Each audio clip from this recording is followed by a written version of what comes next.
जगातील नामांकित electric car company Tesla आता भारतात पाऊल ठेवतीये। आज टेस्लाचं भारतातील पहिलं शोरूम मुंबईमध्ये सुरू होते।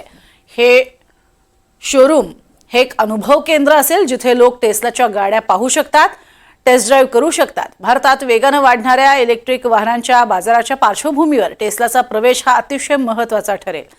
वांद्रा कुर्ला संकुलात सकाळी 9:30 वाजता मुख्यमंत्री देवेंद्र फडणवीस यांच्या मुख्य उपस्थितीमध्ये भव्य दिव्य अशा स्वरूपात या कार्यक्रमाचं आयोजन करण्यात आलेलं आहे आणि परिवहन मंत्री प्रताप सरनाईक हे देखील यावेळेला उपस्थित असतील आणि या संदर्भातला आढावा घेतलेला आहे आमची प्रतिनिधी जुई जाधव हिना।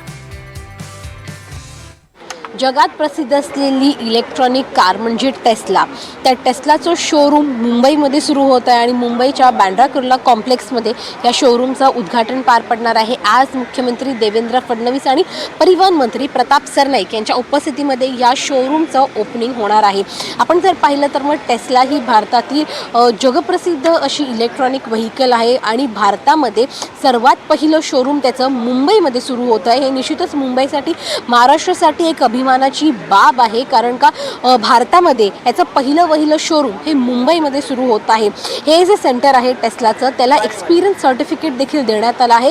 एक्सपिरियन्स सर्टिफिकेट यासाठी कारण का या शोरूममध्ये तुम्ही गाड्या इथे पाहू शकतात, जे गाडीप्रेमी आहेत ते इथे गाड्या पाहू शकतात, मात्र केवळ गाड्या पाहू शकत नाही तर त्याचं टेस्ट ड्राइव्ह देखील ते घेऊ शकतात। त्यामुळे याला एक्सपिरियन्स सर्टिफिकेट देण्यात आलं आहे आणि टेस्लाच्या 2 गाड्यांचं उद्घाटन आज इथे होणार आहे। टेस्ला एक बहुप्रतीक्षित अशी गाडी आहे आणि त्याचं शोरूम हे मुंबईमध्ये सुरू होत आहे आज। त्यामुळे निश्चितच ही एक अभिमानाची बाब आहे आणि जी लोक गाडी प्रेमी आहेत, ज्यांना गाडी चालवायला आवडतं, त्यांच्यासाठी नक्कीच हे शोरूम म्हणजे पर्वणी असणार आहे। व्हिडिओ जर्नलिस्ट अरविंद मोरेसह जुई जाधव, NDTV मराठी, मुंबई।